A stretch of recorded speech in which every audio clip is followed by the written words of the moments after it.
qu'est-ce qui est différent? Donc moi j'ai l'impression qu'à part ce côté, quand on devient une religion, ben, on refait de l'ascétisme et quelque chose à la limite mortifère par rapport au corps et tout.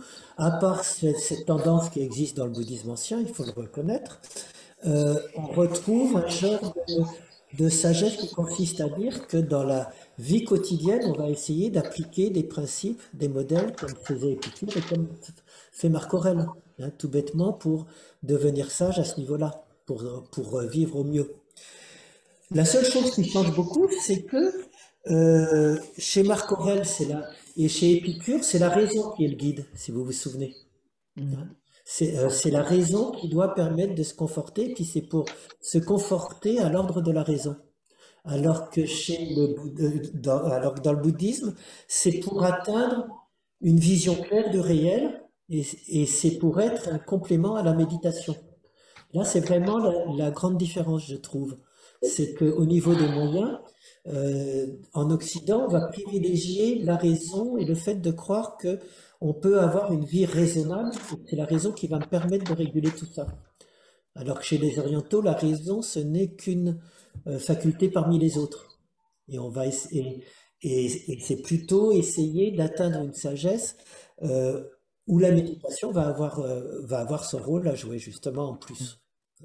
Oui, vas-y Nicole. Trouve que oui, effectivement, c'est-à-dire que d'ailleurs, quand on dit ceci est une bénédiction, c'est cette vie calme elle apparaît presque comme une conséquence de quelque chose sur lequel, mais qui n'est pas de l'ordre de la raison. C'est presque une voix du cœur pour moi, en fait. Oui, Oui, je pense. Enfin, je sais oui, pas tout à comment fait. D'ailleurs, mais ben, dans le bouddhisme, ça devient une voie du cœur, hein, tout à fait. Et ouais, d'ailleurs, dans la liste des 5 ou 8 préceptes, j'ai pas eu le temps de vous le dire, mais la différence entre la liste des 5 préceptes, qui est la plus ancienne, la liste des 8 préceptes. Alors, dans la liste des 8 préceptes, il y a ce côté sexuel qui est plus prononcé et plus ascétique. Mais comme par hasard, dans la liste des 8 préceptes qui est plus ancienne, vous avez vu qu'on cite la bienveillance, hum, qui hum, n'était pas citée dans la liste des 5 préceptes, ouais, puisque la fameuse bienveillance, elle arrive avec le bouddhisme mahayana du grand véhicule. ouais, Et hum, donc, effectivement, elle apparaît dans la liste des 8 préceptes, tout à fait, qui est plus tardive.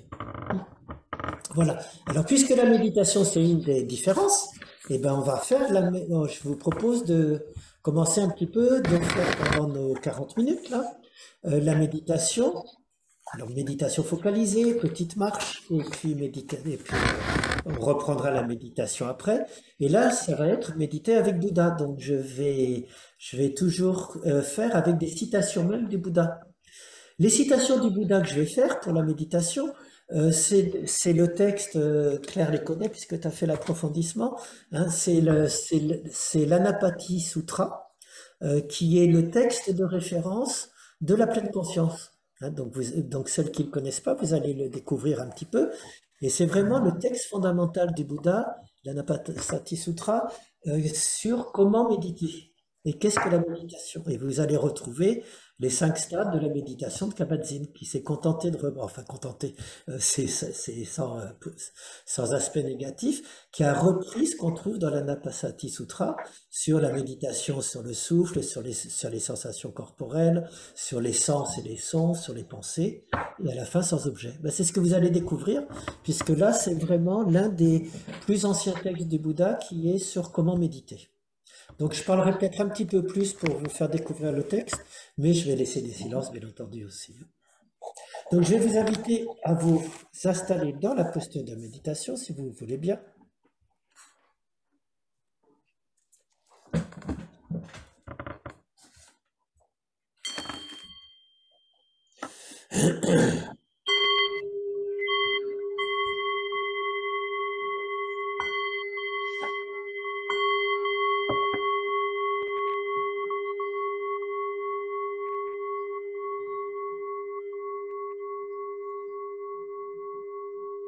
Donc je vais vous inviter à vous recentrer par vous-même dans votre corps,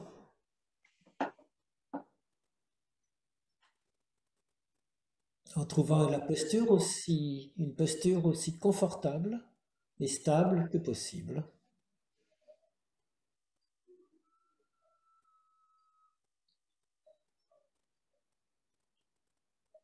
Et quand vous estimez être dans cette posture stable, confortable, juste décontractez tous les muscles inutilement contractés.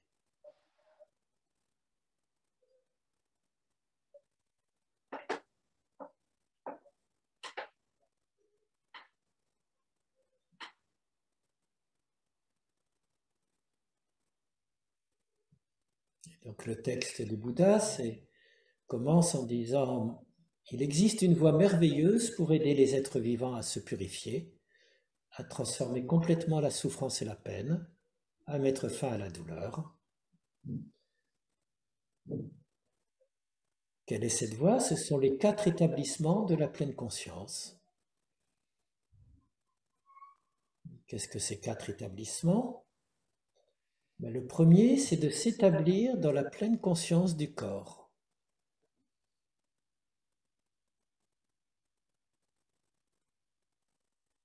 Et comment s'établir dans la pleine conscience du corps?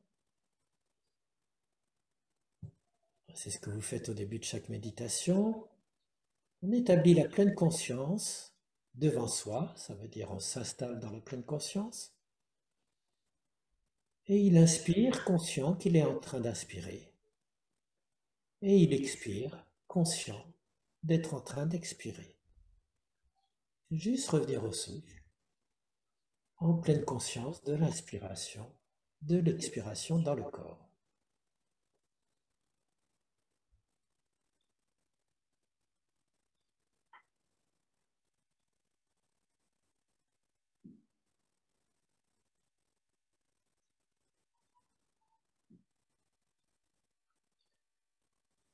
Inspirant une longue aspiration, il sait qu'il inspire une longue aspiration. Expirant une longue expiration, il sait qu'il expire une longue expiration.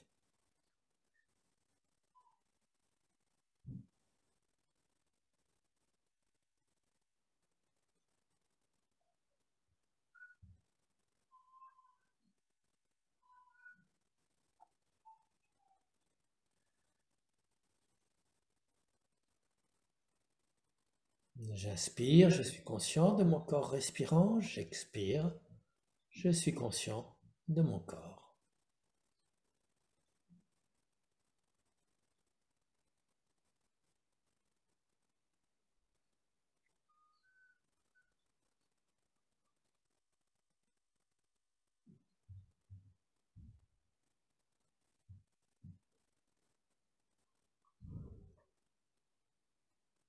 J'inspire, je calme les activités de mon corps.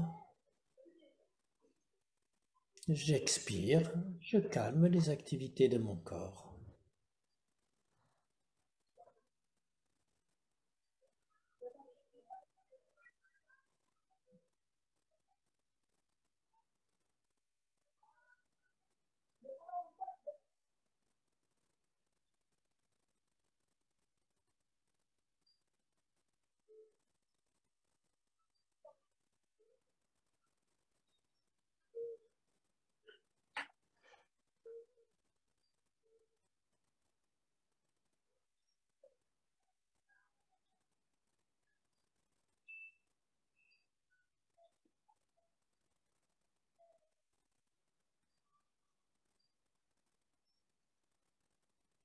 Et en étant ainsi pleinement attentif à son souffle dans le corps, on développe cette attention, cette pleine conscience à notre propre corps lui-même. Et c'est le deuxième établissement de l'attention, auquel je vous invite souvent quand on passe de la respiration aux sensations corporelles.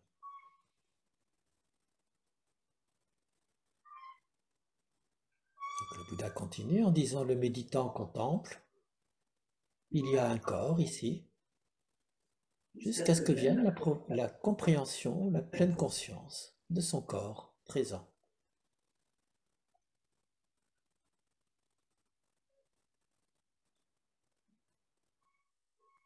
Juste être présent à son corps, toutes les sensations corporelles qui passent à chaque instant.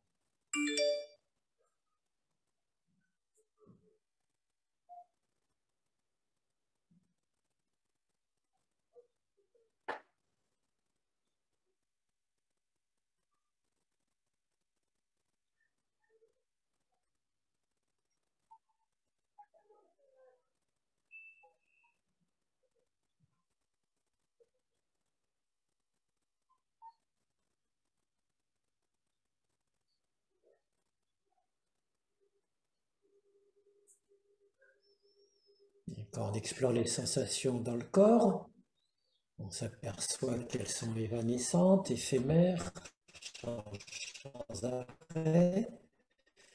Il y a tout là, des hauts, des bas, une vie, un processus. Et être conscient des sensations dans le corps, le Bouddha, dans ce texte, précise que c'est être attentif à chaque apparition, déploiement, disparition perpétuelle des sensations dans leur impermanence, dans leur flux perpétuel.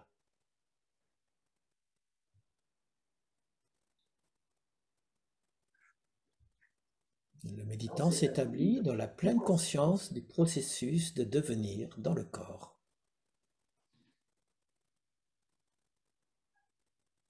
Il s'établit dans la pleine conscience du processus de dissolution dans le corps. Et il s'établit dans la pleine conscience des deux à la fois.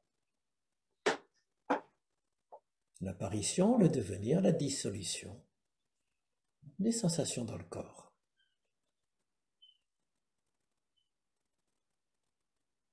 C'est extrêmement simple puisque, comme il rajoute, il suffit d'être conscient que son corps est présent.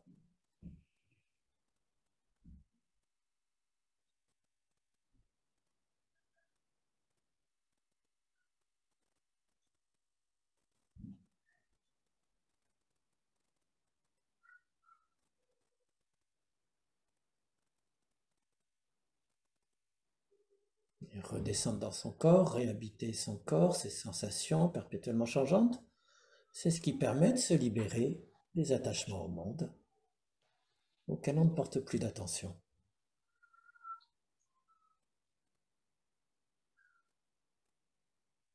C'est ce qu'ajoute en tout cas le Bouddha.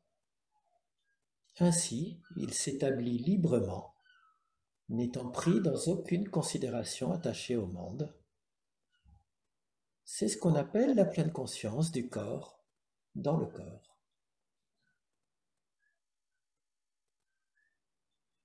Juste continuez par vous-même à explorer quelques instants cette pleine conscience de vos sensations internes dans le corps qui apparaissent, se déploient, disparaissent sans arrêt.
Et puis toujours dans cette attention au corps, le Bouddha va même vous proposer de réaliser un body scan, ce qu'on appelle nous un body scan, un scan corporel, puisque le texte continue en disant « Il contemple ce même corps en remontant des talons et en descendant ensuite du sommet de la tête. »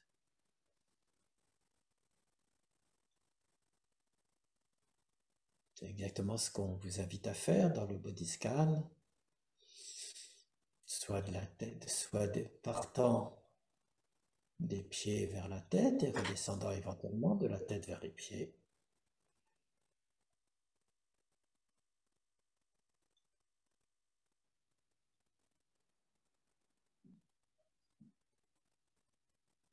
Et dans ce body scan que je vais vous laisser faire par vous-même, des pieds vers la tête, puis de la tête vers les pieds, vous aurez 3-4 minutes pour le réaliser à votre rythme.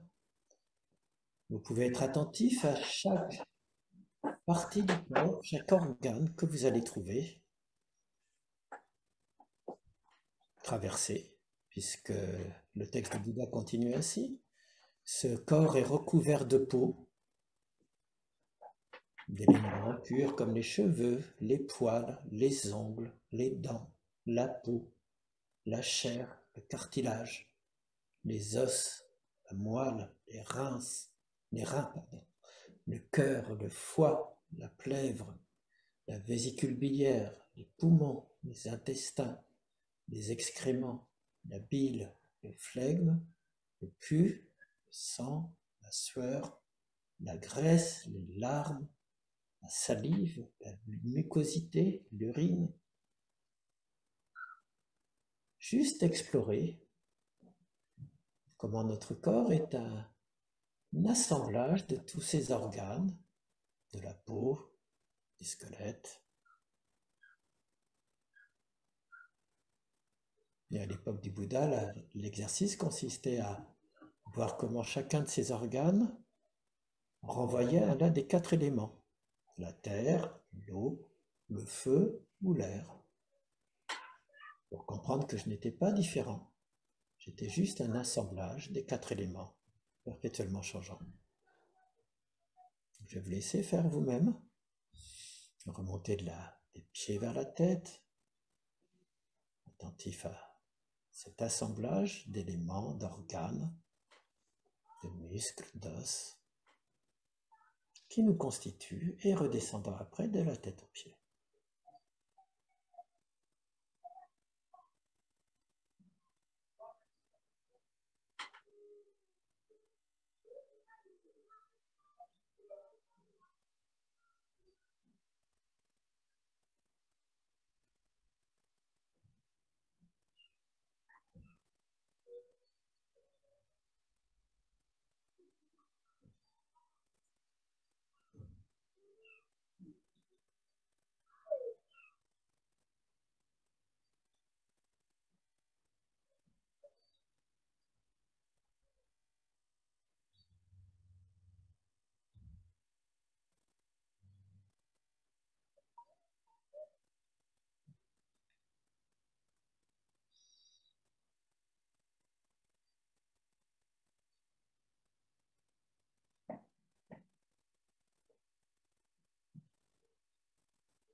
Encore 1 minute ou 2 pour finir votre scan corporel,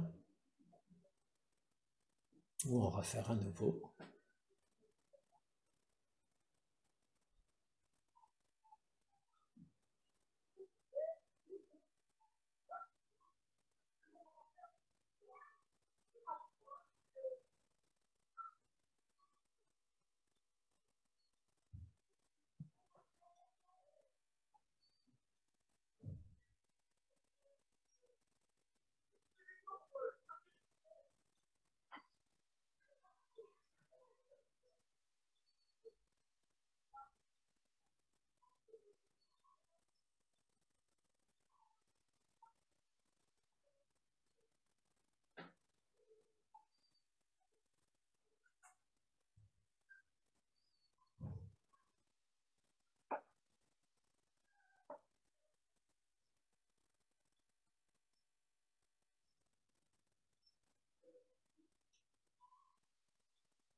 Alors, vous pouvez doucement rouvrir les yeux lorsque vous le souhaitez.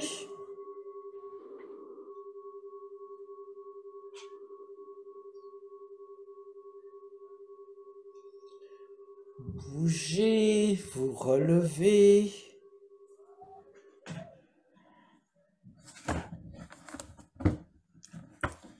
Pour la petite marche méditative, je vous lis juste avant ce que dit le Bouddha là-dessus, donc toujours dans le même texte. Donc, qu'il marche, soit debout, allongé, assis, endormi ou éveillé, pardon, qu'il parle ou soit silencieux, son attention est simplement clairement appliquée à tout ce qu'il fait. Donc, la marche méditative, c'est pareil, c'est d'être juste à marcher en pleine conscience, avec la même attention aux sensations dans le corps, au souffle, au poids du corps qui se répartit à chaque pas.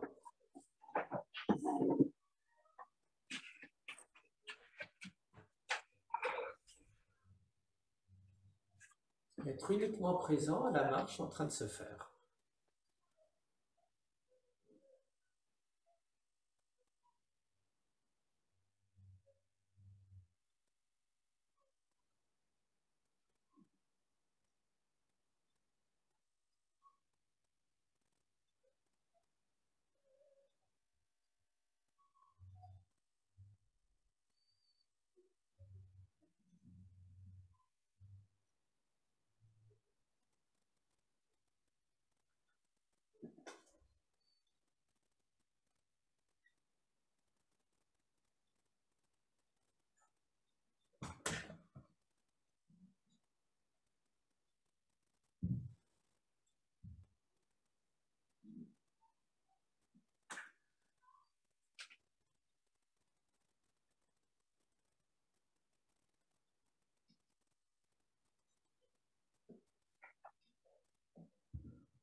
Alors,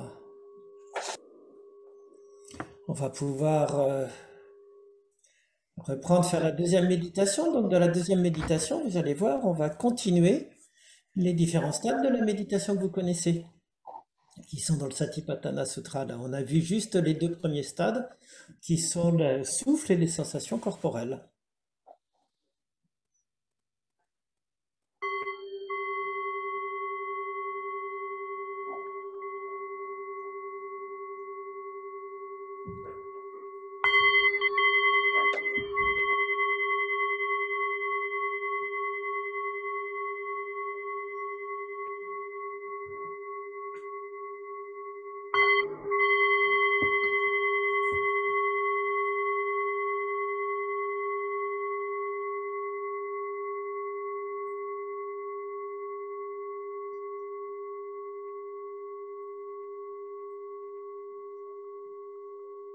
Donc, je vous laisse vous réinstaller dans une posture stable, confortable.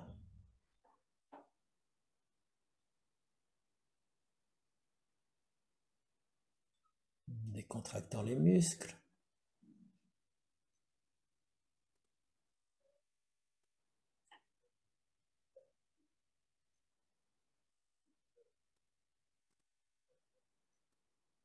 Revenant à votre souffle, chaque inspiration, chaque expiration.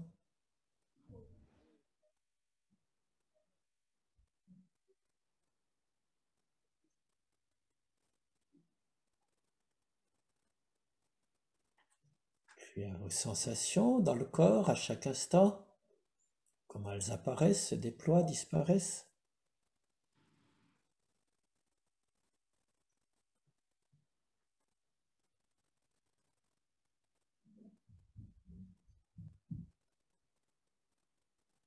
Et puis plus spécifiquement, en étant maintenant attentif aux sensations affectives de plaisir ou de déplaisir qui apparaissent à chaque instant, justement dans ces sensations corporelles ou dans nos sens. C'est le deuxième établissement de l'attention. Être attentif à tous ces micro-messages de plaisir, déplaisir, parfois affect neutre, qui nous traversent à chaque instant. Le Bouddha dit, il s'agit de s'établir dans la pleine conscience des sensations affectives.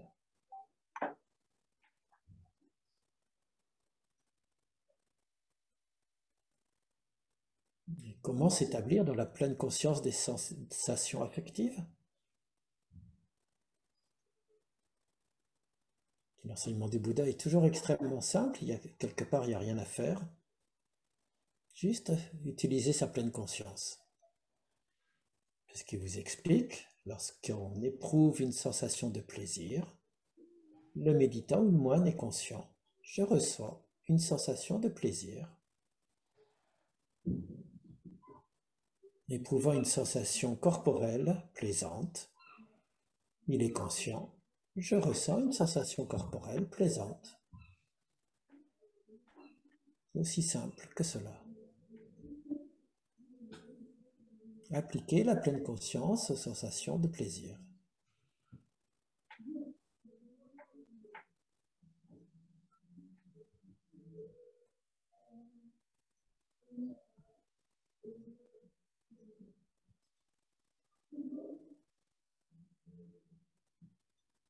Lorsqu'on éprouve une sensation de douleur, il est conscient, je ressens une sensation de douleur.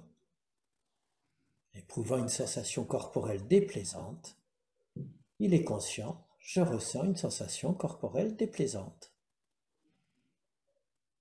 Sans rien rajouter dessus.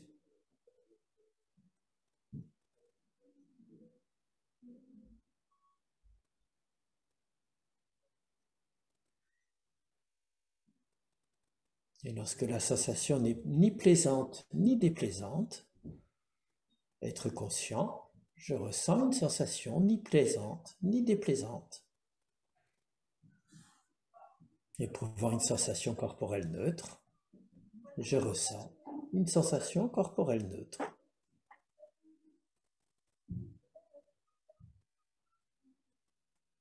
Je vais vous laisser quelques minutes appliquer votre méditation à être pleinement attentif à la manière dont sans arrêt apparaissent des sensations de plaisir, de déplaisir, des affects neutres parfois, sur chacune de nos perceptions, de nos sensations, à chaque instant. Ainsi, on s'établit, dit-il, dans la pleine conscience des sensations de plaisir, de déplaisir, neutres,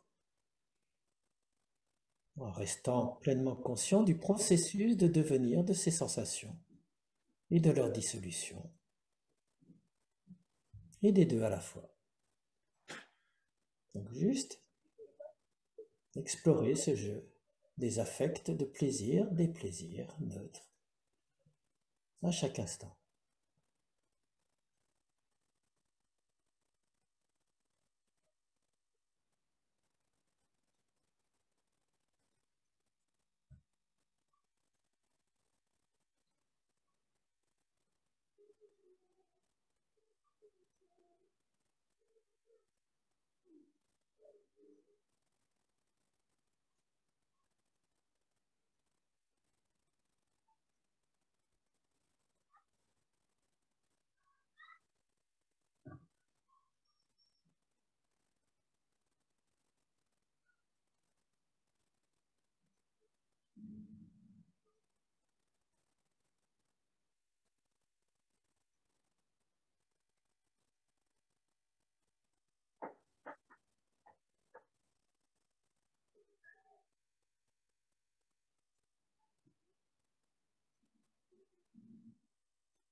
Et puis parfois, on a beau se recentrer, se focaliser sur le souffle, les sensations corporelles, ou les sensations de plaisir, déplaisir, on part forcément dans le mental, dans des pensées.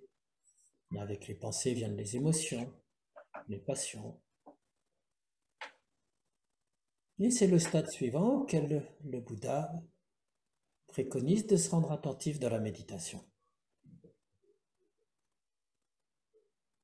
S'établir dans la pleine conscience du mental et de ses passions, assidu, attentif, avec clarté, en abandonnant toute convoitise, aversion. Vous vous souvenez qu'à chaque fois que enfin très souvent, quand je vous invite à méditer, c'est sans rejeter et sans suivre, ce qui est exactement là l'équivalent ou sans convoitise et sans aversion.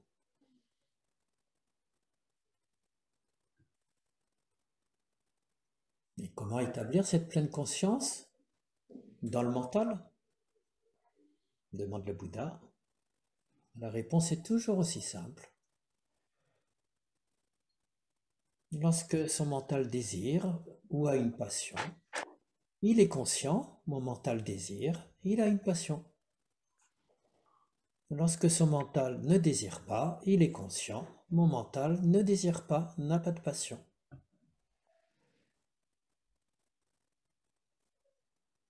Lorsque son mental éprouve de la colère, de la haine, il est conscient, mon mental éprouve de la haine, de la colère.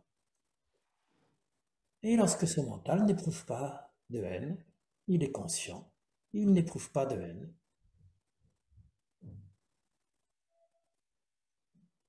Et lorsque son mental est dans un état d'ignorance, il est conscient, mon mental est dans un état d'ignorance.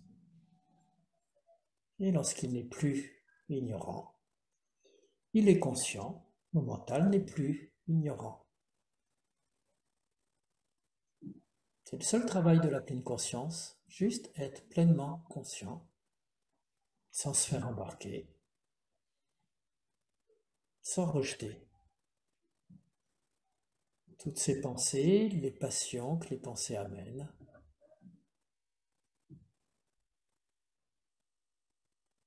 Être conscient du mental dans le mental.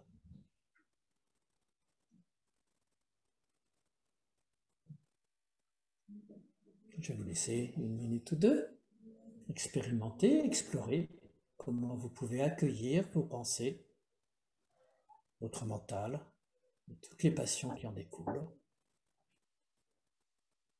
Juste comme un événement qui arrive, passe, disparaît, si on ne s'y accroche pas.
Et le dernier stade de la méditation du Bouddha, ça va être, après le souffle, les sensations corporelles, les affects de plaisir ou de déplaisir, les pensées et leurs émotions, de s'intéresser maintenant, d'explorer nos 5 sens, nos 6 sens, ce qu'on appelle les objets du mental, puisque c'est les objets qui viennent solliciter notre mental par les 5 sens. On dit 6 sens quand on intègre le mental comme un sens. Donc il s'agit, comme dit le Bouddha, de s'établir dans l'observation des objets du mental du point de vue des 6 sens et des 6 objets des sens. Comme je vous incite de temps en temps dans les méditations, on commence par les sons, puis après chacun des sens. Comment faire? Il est conscient, par exemple, de la présence des yeux et des formes visuelles, et tout de suite de la production des formes mentales qui s'y associent. Explorez ça, juste quelques secondes. Les formes visuelles, et les pensées, les formations mentales qui viennent aussitôt.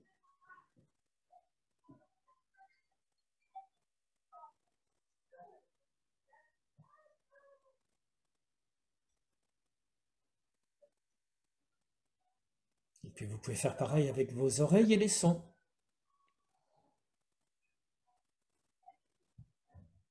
Conscient des sons et des formations mentales qui peuvent tout de suite s'agréger dessus.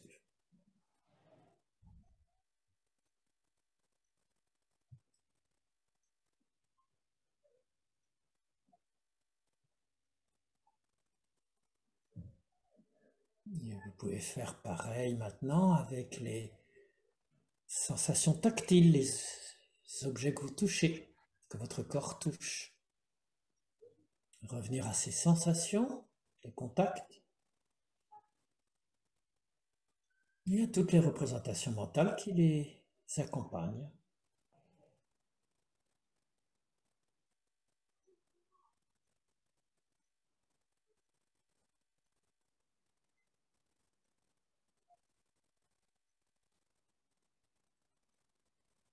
Avec la bouche,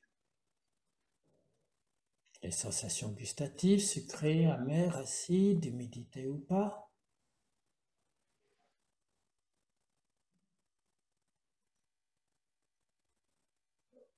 Et toutes les formations mentales qui peuvent s'y lier.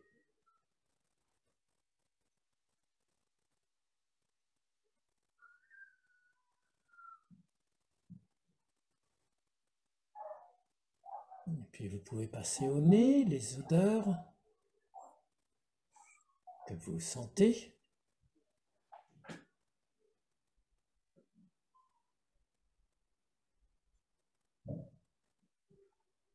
Et observez toutes les pensées et formations mentales qui peuvent s'y associer.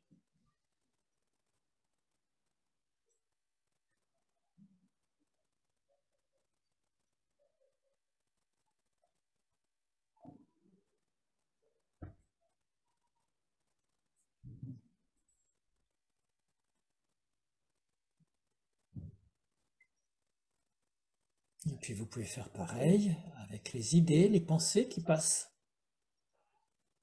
à travers votre conscience, qui sont les objets du 6e sens mental. Et voir qu'est-ce que vous y associez également.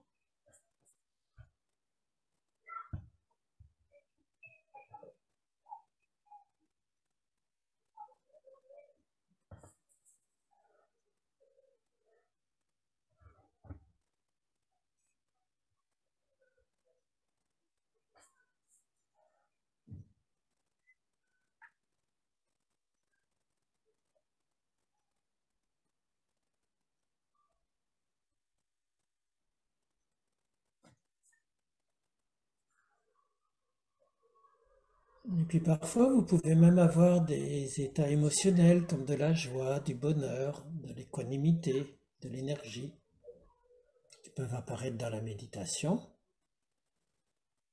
Et vous pouvez aussi les accueillir.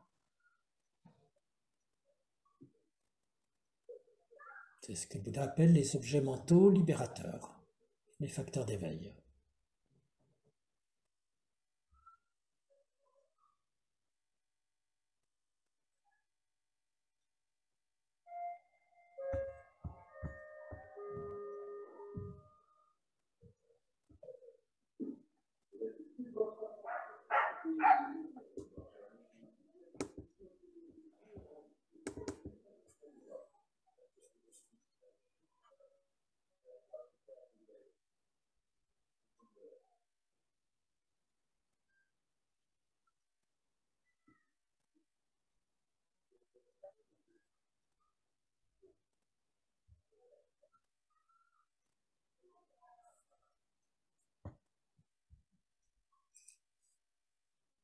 Et puis pour finir, vous pouvez juste accueillir, comme dans ce qu'on appelle la méditation sans objet, ce qui advient, que ce soit des sensations, le souffle, des sensations de plaisir, des plaisirs, des pensées,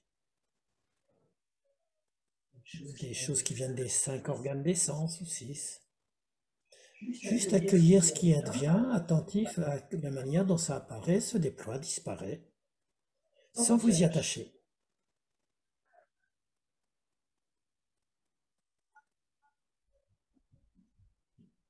C'est une leçon de détachement, libération. Le Bouddha finit en disant, ainsi, il s'établit librement, n'étant pris dans aucune considération, attaché au monde.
Alors, vous pouvez doucement rouvrir les yeux.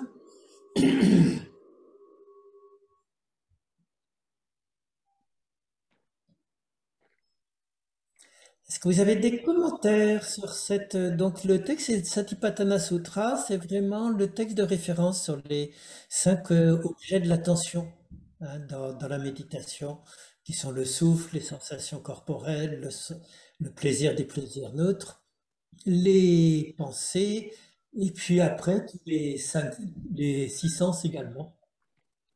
Et à la fin d'être juste attentif. Et donc c'est là qu'on le trouve explicitement cité dans ce texte-là. Et toujours, comme dans le zen, aussi simple que simplement être attentif à ce qui apparaît, se déploie, disparaît. À la rigueur, il n'y a rien de plus simple puisqu'on ne cherche pas à faire quoi que ce soit, mais juste à appliquer la pleine conscience sur tout ce qui apparaît. Des commentaires? Non. Alors après, je vais vous faire un petit... Oui, vas-y, Claire. Non, après, à la fin, oui. Non, au contraire, vas-y maintenant, tant qu'on est sur la suite de la méditation. Donc, moi, j'aime beaucoup ces séances, à plusieurs, parce que toute seule aussi, mais moi, c'est simple, hein. Je suis euphorique avant, pendant, après, et ça me dure. Vraiment, vraiment. Je ne connaissais pas du tout ça avant d'avoir fait tes séances, hein, Christian. Si, avec la sophro aussi, mais là, oui, mais différemment. Mais là, plus profondément, voilà, différemment. D'accord. La sophro, j'en fais un peu de temps en temps. Voilà. Donc, merci à toi, merci à Anne et merci à Nicole. Et sur le texte lui-même, est-ce que vous avez des commentaires sur ce texte du Satipatthana Sutra? C'est les bases. Hein. Ce qui est intéressant, je trouve, c'est qu'on retrouve vraiment les 5 stades de la méditation de Kabat-Zinn, hein, comment il les a décalqués de ce texte. Hein. Alors, je ne vous ai pas tout cité, hein, j'ai fait un abstract de ce texte. Entre autres, ce que je ne vous ai pas dit, c'est tout dans les sensations corporelles. Vous avez vu qu'il propose un body scan, mais le but du body scan, la différence avec la pleine conscience de Kabat-Zinn et tout, c'est que le body scan, il est destiné à laisser se dissoudre toutes les représentations que j'ai des parties que je scanne. Puisqu'à chaque fois, comme je vous l'ai suggéré, je m'aperçois que le foie, le ceci, tiens, c'est de la terre, c'est de l'air, c'est du feu. Et quelque part, c'est exactement la même chose que je propose quand je vous le fais faire avec la physique quantique. sauf que c'est plus notre science moderne. Hein. C'est un processus. Donc ça, Kabat-Zinn ne le dit jamais, c'est pas juste regarder ce qui se passe dans le corps, c'est prendre conscience que mon corps lui-même n'est qu'une petite partie de ce flux.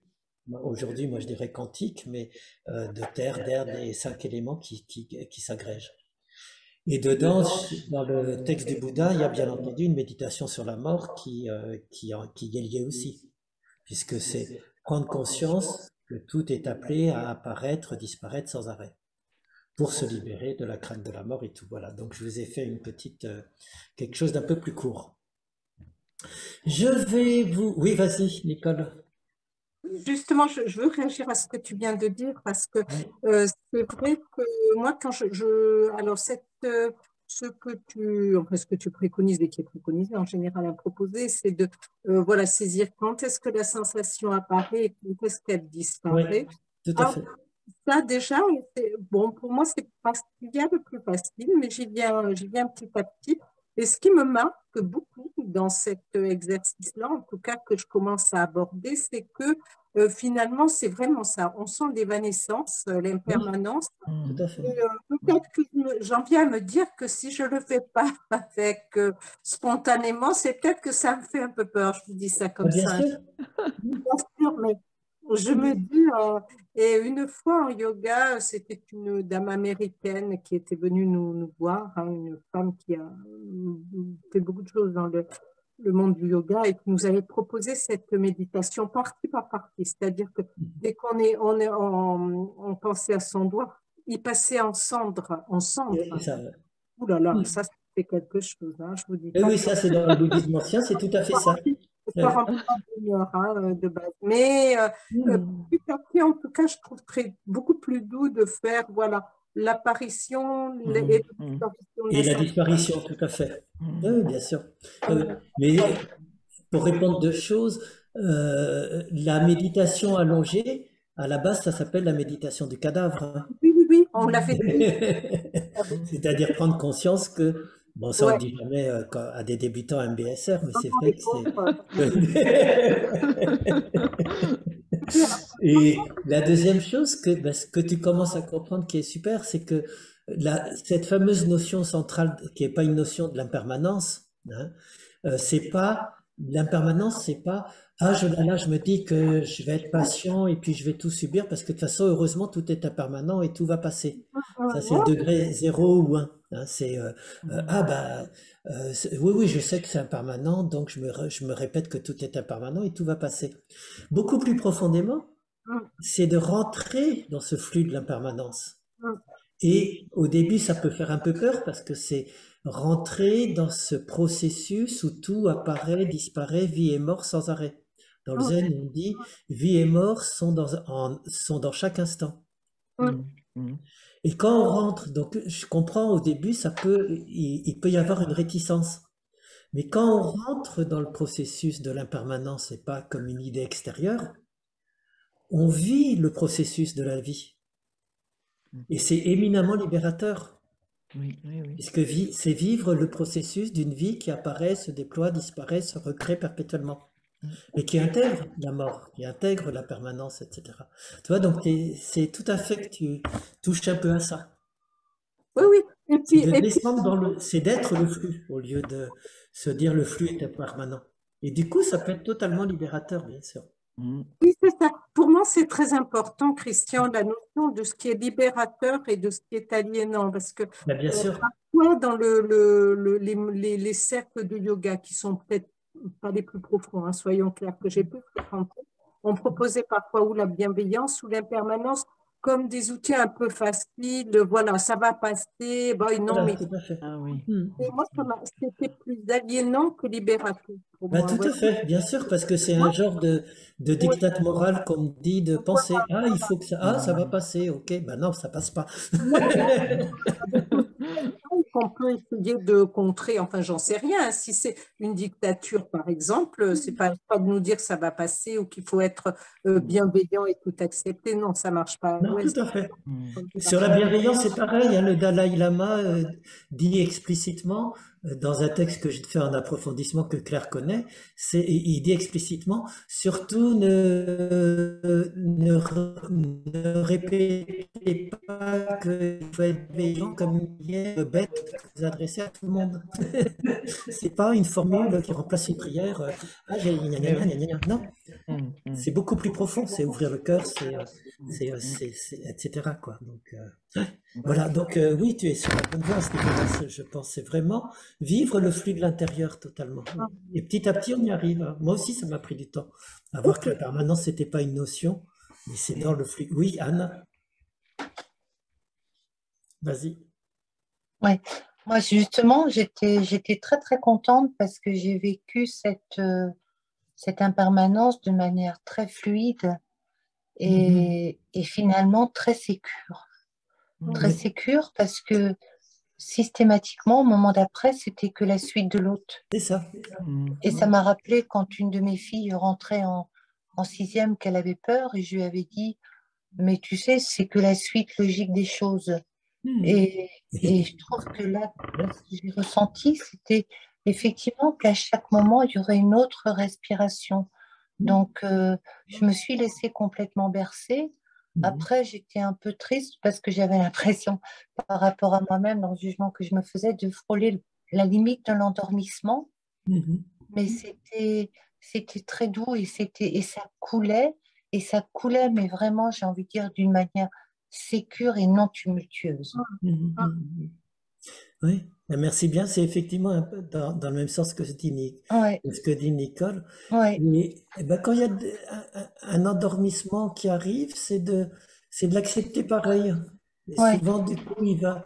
Puis si je me fais une micro-sieste, ben, c'est pas grave. Mais souvent, le simple fait d'être sur le fil du rasoir, il va lui-même se transformer cette envie de devenir. Bon, ben c'est bien que ça vous ait. Enfin, je suis contente que vous ayez parlé de ce texte.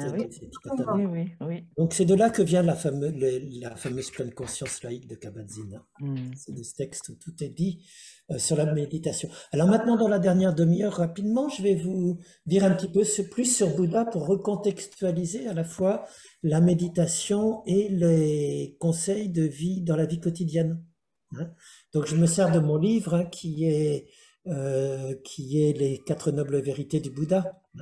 Donc, je vous rappelle qu'il est né à peu près en 563 avant notre ère, probablement, et qu'il était d'une famille, son père, alors on dit que c'était un fils de roi, en fait, c'est probablement pas vrai, c'était un notable qui était comme un préfet dans dans des petits royaumes qui étaient un peu comme des cités-États, avec des assemblées, et son père était un noble. Effectivement, du clan Gautama, mais c'était pas à proprement parler un roi. Mais il était spécialement, effectivement, dans ce milieu. Il a été élevé de façon à ne pas regarder les choses qui pouvaient faire peur. Et puis, il a eu sa fameuse rencontre en sortant de son petit palais, d'un vieillard, d'un homme malade, et puis de quelqu'un qui mourait. Les 3 mots qui sont notre destin à tous. Et c'est là qu'il a décidé de quitter sa femme, ses enfants pour devenir errant et comprendre comment on pouvait se libérer de la souffrance, puisque tout est quelque part mal-être, souffrance, etc. Donc il a passé plusieurs années. Et les 4 nobles vérités, pour les résumer en 2 mots, c'est extrêmement simple. Elles sont établies sur le modèle d'une ordonnance médicale. Le constat, c'est ça fait mal, il y a de la souffrance, il y a toujours du mal-être dans la vie. Ça, c'est la base, c'est accepter qu'on est malade, accepter qu'il y a du mal-être, c'est pas toujours parfait, qu'il y a toujours que ça s'agence mal, du cas. La deuxième chose, c'est le diagnostic. Comme tout médecin, s'il y a un mal, ça vient de quoi? La réponse du Bouddha, son diagnostic, c'est que c'est Tana, c'est la soif. La soif, c'est l'avidité. C'est le fait que, donc, le paradoxe, c'est ça va mal, il y a du mal-être, mais pourquoi il y a du mal-être? C'est parce que je veux toujours m'accrocher à l'être. C'est un petit retournement dialectique amusant. Ce qui est la cause de mon mal-être, c'est l'être. C'est ma volonté de toujours vouloir être sur un mode stable, permanent. C'est ça qui me fait souffrir. Parce que tout est impermanent, tout est un flux perpétuel, et c'est le fait que je m'accroche, que j'ai toujours soif, que j'en veux toujours plus, que je veux toujours autre chose, qui fait que je génère ma propre souffrance. Donc c'est ce qu'on appelle la soif, l'avidité. Hein. Et c'est autant la soif d'être, hein, je veux toujours plus de choses, et puis que la soif de ne pas être. Je veux mourir, je veux arrêter, tout ça, c'est pareil. C'est la même soif qui nous anime et qui nous empêche d'accepter ce flux dont on parlait dans la méditation. Donc ça, c'est le diagnostic. Le pronostic, bah, c'est le nirvana, c'est possible. Il y a un arrêt possible de la souffrance. Et on en arrive au quatrième. Bah, le médecin, une fois qu'il a dit ça, vous dites c'est bien beau, mais comment je fais? Bah, c'est la prescription thérapeutique. La prescription thérapeutique, c'est ce qu'on appelle les 8 moyens, le sentier octuple. Et là, le Bouddha, c'est la deuxième partie de sa prescription. Il va vous dire quels sont les 8 remèdes qu'il propose. Et c'est là-dedans que s'intègre à la fois la méditation et tous les conseils de la vie quotidienne qu'on a vus. Alors, pour les résumer, il y a 3 grands types, les 8 moyens, ils se regroupent eux-mêmes en 3 grandes catégories. Il y a d'abord une prescription éthique, après une prescription de méditation et après une prescription de sagesse. Alors, je vais commencer par la prescription éthique. La prescription éthique, c'est avant même de méditer ou en parallèle, il est au moins aussi important de développer sa propre éthique, de reprendre sa vie en main, de savoir comment on doit se comporter dans la vie. Ça sert à rien de méditer si je reste injuste dans ma vie, etc., etc. Donc, toute une dimension qui est très intéressante, où on retrouve effectivement Épicure et Marc Aurèle à leur manière, qui va être comment être dans la vie quotidienne. Alors l'éthique et la prescription éthique chez Bouddha, elle est très simple, c'est toujours alors il y a toujours le mot juste dans ce que je vais vous dire, la parole juste, l'acte juste. Juste, c'est toujours apprendre dans le sens de trouver juste la bonne proportion, la justice, de la balance qui est entre les extrêmes. C'est toujours le fameux juste milieu du bouddhisme. Hein. Donc c'est trouver ce qui ne verse ni d'un côté ni de l'autre, l'entre-deux, ce qui est juste au milieu. Hein. Donc la parole juste, la première chose qu'il va vous préconiser, c'est de savoir sélectionner ce que vous dites, reprendre le contrôle sur sa parole. Marquer un arrêt avant de répondre pour se demander si ce qu'on s'apprête à dire est juste. Est-ce que c'est adapté à la situation actuelle, au respect de l'autre? Est-ce que ça va favoriser l'éveil? Tout ça, c'est le premier conseil. Nos grands-mères disaient tourner 7 fois sa langue dans la bouche avant de parler. C'est exactement la même chose. Trouver la parole juste. Et lorsque ça ne sert à rien de parler, ou que c'est trop délicat ou trop conflictuel, eh ben, se réfugier dans ce que le Bouddha appelle le noble silence. Plutôt que de jeter de l'huile sur le feu, cultiver le noble silence, comme une réponse. Donc il faut savoir que le Bouddha était très à avoir préconisé le silence, hein, puisque le zen, il vient d'une toute petite, il vient d'une petite séquence où à la fin de sa vie, il y a les disciples qui lui demandent, mais maître, est-ce que vous pouvez nous dire vraiment avant de mourir, enfin ils disent pas avant de mourir, mais ça revient à ça, quel est votre ultime secret, quel est l'ultime enseignement que vous pouvez faire? Et Bouddha, à ce moment-là, prend une fleur, il la tient entre ses mains et sourit. Et le texte dit qu'il ne dit rien. Et les disciples reprennent et il reste comme ça. Et en fait, il y a juste son disciple favori, qui s'appelle Mahakasyapa, qui a compris, et c'est l'origine du zen. C'est-à-dire, juste cultiver le silence et se taire, plutôt que de partir dans tous les discours, etc. Voilà, ça c'est pour vous dire comment le zen et le chan se servent de cette anecdote pour la parole juste. Donc la parole juste, c'est savoir adapter sa parole, mais aussi parfois garder le silence, bien entendu. Deuxième chose, dans l'éthique du Bouddha, c'est l'acte juste. Après la parole, autour des actes. Ce qu'on a dit sur la parole, c'est pareil pour les actes. Et là, on retrouve tout à fait, effectivement, le stoïcisme, savoir choisir les actes qu'on fait et quels actes ne correspondent pas, on n'est pas obligé de faire. Qu'est-ce que c'est qu'un acte juste? c'est, dans le Bouddha qui est essentiellement par la négative, s'abstenir des actes qui ne sont pas indispensables ou qui seraient néfastes à l'éveil. On retrouve beaucoup, là, effectivement, Marc Aurèle. C'est une invitation à s'arrêter quelques instants avant d'agir. Toujours faire un stop avant de déclencher une action pour voir si elle est justifiée ou non, quelles conséquences possibles elle peut avoir dans ma vie et sur les autres. Alors après, donc ça c'est le principe général de l'acte juste. Hein.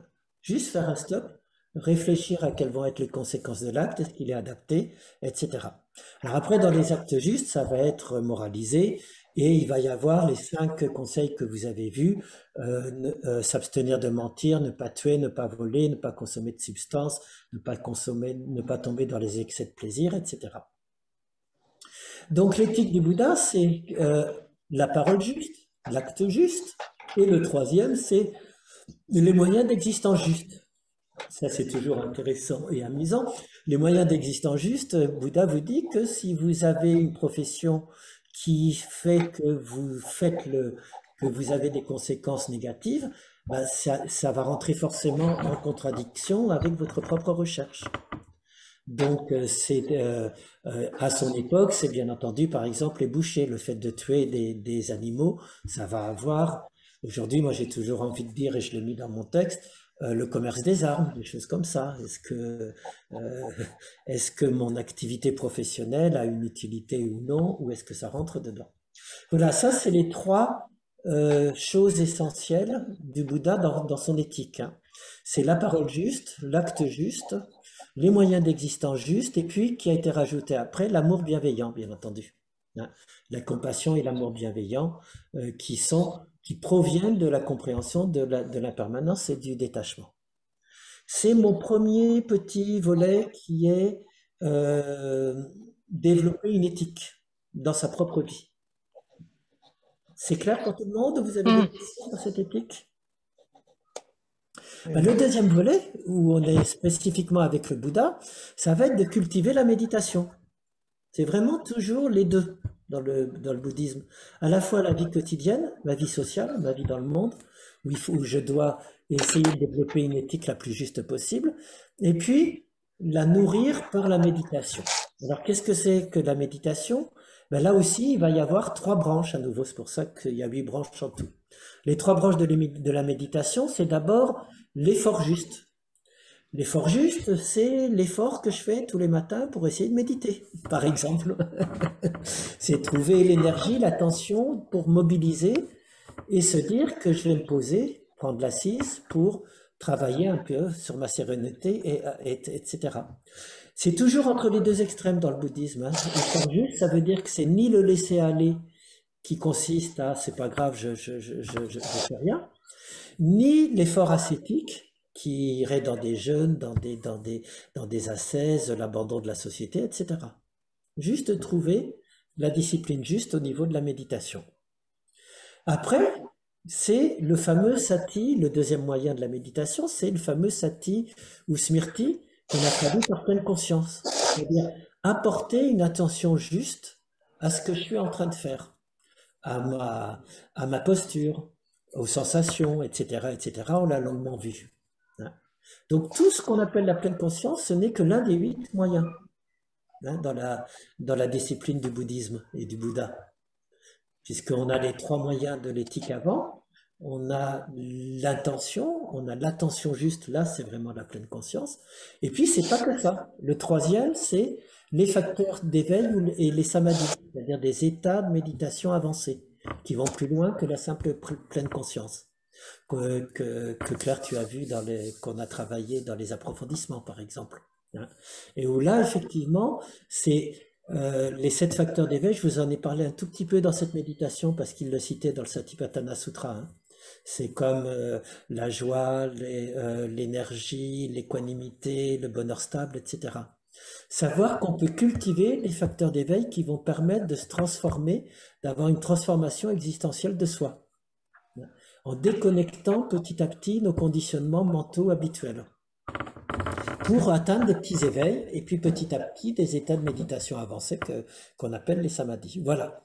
Donc je résume le 2e grand moyen. Le premier, c'est l'éthique. Le 2e, c'est la méditation. avec l'effort pour méditer, la pleine conscience elle-même, et puis le fait de cultiver des facteurs d'éveil et des états de méditation avancés. Des questions par rapport à ça? Eh bien, c'est pas fini. Vous n'avez même pas tout là. Après, il y a tout ça, c'est encadré en quelque sorte par une quête de sagesse, qui est le troisième, donc qui est les deux derniers, puisque 3 premiers, c'est l'éthique, 3 suivants, c'est la méditation, et les 2 derniers, c'est la recherche de sagesse, la quête de sens, la quête de sagesse. Parce que pour le Bouddha, ça sert à rien d'essayer de méditer ou d'avoir une vie bien, entre guillemets, honnête et tout ce qu'on veut, si c'est pas encadré dans une quête plus profonde. Hein. Alors, qu'est-ce que c'est que la quête de sagesse? Ben, c'est ce qu'on appelle prajna, une connaissance qui va être libératrice. La connaissance qui est libératrice, c'est à la fois de comprendre qu'est-ce qui m'enchaîne à chaque instant, qu'est-ce qui me fait tourner en rond, moi je dirais, dans nos processus cognitifs qu'on répète sans arrêt, et avec l'entraînement méditatif, petit à petit, se détacher, se déconnecter de nos modèles cognitifs les plus nocifs et les plus fréquents. Et c'est uniquement quand on arrive à avoir cette intention de se détacher de ce qui nous aliène, de ce qui nous enchaîne, de ce qui nous aveugle, qu'on peut développer une nouvelle forme de connaissance et de sagesse, qui est le but du Bouddha. C'est ce qu'on appelle la prajna paramita, c'est-à-dire la connaissance par excellence. Cette connaissance ultime, c'est une connaissance qui n'est pas par la raison, qui n'est pas conceptuelle. C'est une connaissance intuitive.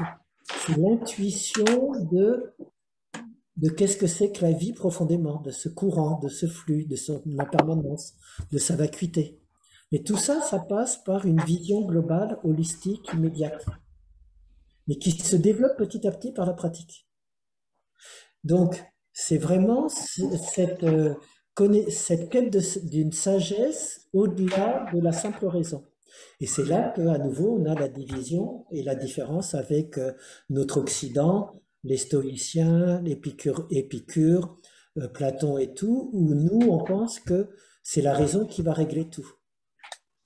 Alors que dans le bouddhisme et en Orient, il faut passer au-delà, franchir le cap en sautant dans une intuition globale plus. Voilà, alors après je vous passe les dernières choses qui sont plus des moyens pour atteindre la sagesse profonde. Les moyens pour atteindre la sagesse profonde, c'est d'être capable de développer des pensées et des émotions justes. Pensées et émotions justes, encore une fois, c'est accepter les émotions sans les chasser et sans se faire emporter par elles, toujours ce chemin du juste milieu.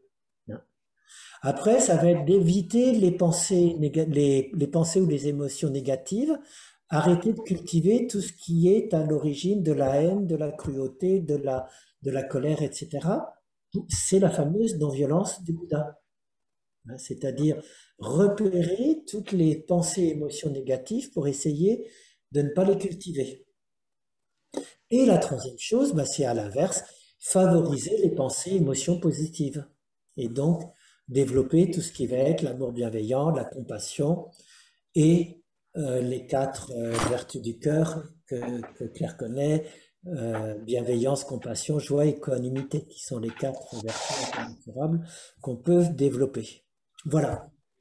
Donc tout ça pour recontextualiser, vous voyez, c'est une vision très large que présente le Bouddha.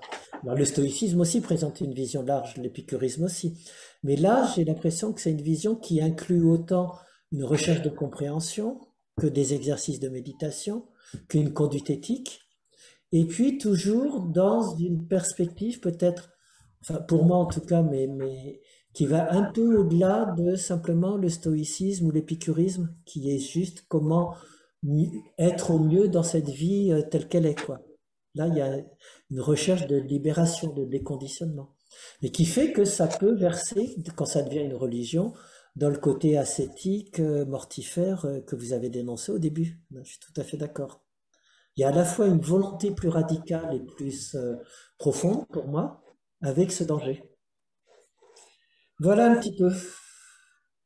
Mais on retrouve vraiment un message du Bouddha qui, pour refaire le lien avec les stoïciens, les épicuriens et Montaigne, c'est vraiment comment vivre dans cette vie en dehors de simplement des conseils religieux, hein, par des exercices sur soi, par de la pratique, par une compréhension de ce que je voudrais faire ou être, ou etc. Des commentaires un petit peu. C'est tout ce que je pensais vous pouvoir. Je ne sais pas si ça vous apporte quelque chose, si vous avez des... Moi, merci, Ouais. merci, merci d'avoir fini par cette partie Mhm. qui est très chouette et qui pour moi est dans la vie. Voilà. Oui, parce que paradoxalement, c'est ça qui veut le Bouddha. C'est Ouais, effectivement être dans la vie et pas en dehors de la vie, hein, tout à fait. Même si, encore une fois, il y a toujours une tension dans le bouddhisme, surtout dans le bouddhisme ancien, à se dire, bah, c'est peut-être plus facile si on sort de la vie, si on est ascétique, si on ferme tout, tout au désir et tout. Mais encore une fois, ce n'est qu'une des écoles ou qu'une des tensions du bouddhisme. Merci. D'autres commentaires sur la vision que vous aviez du Bouddha, peut-être? Ou sur les comparaisons avec, euh, avec les stoïciens ou Épicure? Oui, vas-y, Nicole. Moi, ce que je trouve très, très intéressant aussi, c'est que l'éthique est en amont de toute chose. Mm. Je trouve que dans d'autres philosophies ou d'autres choses que j'ai pu entendre, l'éthique était soit une conséquence, soit devait servir de sagesse, etc. Et là, Mm. moi, ça me touche beaucoup. L'éthique m'apparaît comme une hygiène, quoi, hein. C'est Oui, pas c'est ça, tout à fait. Ouais, c'est tout comme on se brosse les dents, on est éthique de tout à base. fait. Oui, c'est une mise en condition. Oui, Encore oui, une tout fois, à fait. ça ramène à la simplicité des choses, enfin, j'ai envie de vous dire non discutables, en fait, hein. Oui, au beau sens dont tu parlais au début, tout à fait. Voilà, voilà. Ouais, ouais. Plutôt que d'être la conséquence de tout ce que je dois obéir dans le cadre de la religion et tout, c'est juste un préparatif en quelque sorte, Ouais, tout à fait. voilà. Et ça, Ouais. ça m'avait marqué déjà dans le yoga, bien que ça faisait l'objet de multiples discussions. Mais moi, ça, cette antériorité-là m'avait marqué. C'est pas la peine d'aller faire des méditations, des choses, des postures, des asanas, si, Mm. voilà, si on se comporte Oui, dans les oui, vie, oui. ben, comme Ouais. des guerriers ou comme, voilà, ou si on vend des armes encore plus. Parce qu'on peut voir ça aussi, hein, des marchands d'armes qui se réclament des méditants. Ça, Exactement. Tout à fait. Non, non, mais je suis tout à fait d'accord, Nicole. Merci. Bien, Claire, une dernière réflexion ou pas? Oui, oui. Moi, je ne verrai jamais Bouddha. Il est mort, s'il a existé. Mais merci, Christian, parce que tu le représentes bien. Non, non, non, je ne le représente pas, mais Non, mais tu nous j'essaie de enseignes. communiquer Tu nous ce enseignes. Ben, tu nous qui nous enseignes. parle aujourd'hui, en tout C'est cas un lorsqu'on parle enseignement. de Moi, lui. Voilà. j'estime que tu nous apportes un enseignement très riche. Mm. Eh bien, merci. Écoutez, je suis content que ça vous ait apporté. Je vais réfléchir au prochain texte pour tout début juillet. Je ne sais pas encore, j'hésite entre, je vous avais dit que je ferais Spinoza, mais je vais Mhm. regarder s'il n'y a pas en allant dans l'Antiquité avant de repartir chez Spinoza. Donc, c'est work in progress. Et ce sera le Oui, 3 vas-y. juillet. Ce sera le 3 juillet, Christian. Oui, ce sera le 3 juillet, 3 c'est ça, juillet. Mm. le premier dimanche. Voilà. Mm. moi, Ce sera le 3 justement, juillet, c'est ça? ouais. 3 juillet. Merci. Eh bien, je vous remercie et Attends, puis je vous souhaite... Nicole, elle veut dire quelque chose. Oui, vas-y, Juste Nicole. avant qu'on se quitte, je voulais te demander qu'est-ce que c'est pas Oui, oui, vraiment, vas-y. mais qu'est-ce que tu prévois pour l'été? Donc, on se parle le 3 juillet Oui, puis pour, après, je pense qu'on arrêtera vers le maximum le 10 juillet, donc on va faire la première semaine. Et puis après, il n'y aura pas pendant le mois de juillet-août, hein, on reprendra vers le 20, voilà, c'est pour savoir. vers la dernière semaine du mois d'août, après le 20. D'accord. Et je voulais vous Écoutez, dire que la semaine prochaine, je suis en voyage, enfin pendant 2 semaines en Grèce, d'accord, mais super. Ah, de me connecter pour vous, déjà Oui, vous envoyer un peu de ce que je verrai, puis pour partager. d'accord, ah ben super, tout à très fait. bien. Soit le mercredi, soit le dimanche, je mettrai un petit message avant, D'accord. d'accord? Tu seras où Voilà. en Grèce déjà? Ben, on va justement un peu sur les lieux ben, de la Grèce antique, hein, dans le Péloponnèse, Ah, super, c'est très chouette. et là, je voudrais bien j'ai pas eu je l'ai pas préparé, mais je vais essayer de faire un peu. On va déjà à Épidore, après Delphes, Olympie. Delphes et tout ça, ouais, les météores, Ah, etc. oui, Ouais. c'est C'est sorti très beau. aussi, hein. Donc voilà, je pense que ça va être très chouette. Et voilà, je vais essayer de voir quels sont les philosophes qui ont vécu ici et là Ah pour oui, les oui. Ah bah, tu as à Athènes même, tu as encore ils ont retrouvé les restes d'un jardin, je sais plus si c'était le jardin d'Épicure ou d'Aristote, je sais plus où il enseignait. Ouais. Mais il reste quasiment rien. Hein. Et puis Voilà. après mais ouais ouais, mais si, je te conseille à tout prix d'aller à Éleusis. Moi, c'est un des lieux que je préfère parce qu'il est très peu dans les trucs touristiques. Et c'est juste à côté d'Athènes. Et c'est là que tu avais les fameux mystères d'Éleusis, les initiations orphiques, etc. Et c'est vraiment très très beau, je trouve. Je note tout ça. Voilà. Merci Christian, merci. Allez, au revoir. Au Bon revoir. dimanche, au À revoir. Merci à bientôt. vous. Au revoir. Oui, Au et puis revoir. surtout plein de bonnes choses, Claire. Oui, oh ben, moi j'ai des bonheurs tous les jours, hein. Oui. Ouais, ouais, ouais, ouais. Bon courage. Oui, Mais oui, on oui. va y arriver. Je Ils vont y l'ai, je arriver. l'ai le courage. J'en manque pas du tout. Ouais, allez, au revoir.